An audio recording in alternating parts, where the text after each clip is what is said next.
یہ ہے معاہدہ جو محمد علی جناح اور خان افق اللہ کے درمیان ہوا تھا 27 مارچ 1948۔ پاکستان تو ہم نے بچپن سے ہم پڑھتے آ رہے ہیں کہ جی 14 اگست 1947 کو مہر وجود میں آیا تھا۔ اسی میں قائد اعظم کے اپنے دستخط ہیں کہ پاکستان 15 اگست 1947 کو وجود میں آیا تھا۔ اب کوئی جب اپنی تاریخ پیدائش چھپائے 15 سے اس کو ریورس گیئر لگا کے 14 کر دے تو ہم ان سے کیا امید رکھ سکتے ہیں؟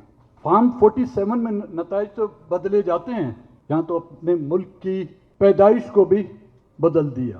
14 اگست 1947 کو یا 15 اگست 1947 کو پاکستان میں وجود میں آتا ہے، لیکن 27 مارچ 1948 کو محمد علی جناح اور خان احمد یار خان کے درمیان معاہدہ ہوتا ہے۔ اس درمیان 7 مہینے گزر جاتے ہیں۔ ان 7 مہینوں میں بلوچستان کہاں تھا؟ کس کے ساتھ تھا؟